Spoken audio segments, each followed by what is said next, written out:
اساس الاديوكيشنال باك جراوند بتاعتي، او انا خريجه كليه تجاره، كليه تجاره جامعه اسكندريه، قسم نظم معلومات MIS. طبعا انا بدات ان انا يعني اكون من هنا انا ايه الكارير اللي انا عايزه امشي فيه.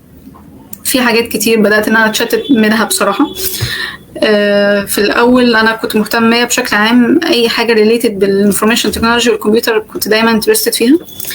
بعد كده بدأت إن أنا كنا طبعا بندرس مواد كتير، بندرس ويب ديفلوبمنت، بندرس داتابيز، بندرس حاجات عن الداتا ساينس، اي كوميرس. فكان مجالات كتير كانت كنا بندرسها أو بنمر عليها، فبتخلي الواحد دايما عنده تشتت هو إيه اللي هو عايزه أكتر.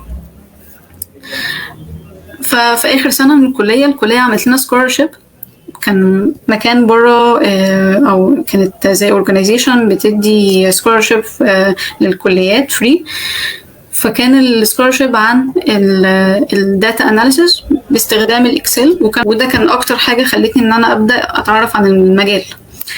بدات ان انا اتعلم ازاي الاكسل في من التولز اللي تقدر ان هي تساعدني ان انا احلل الداتا وان انا امر بالبروسيس الخاصه بالاناليسيس عليها. فكانت بدايه بالنسبه لي ان انا ابدا ان انا اشوف المجال ده ايه، واشوف ايه الفرص اللي انا ممكن احصل عليها لو انا دخلت المجال ده.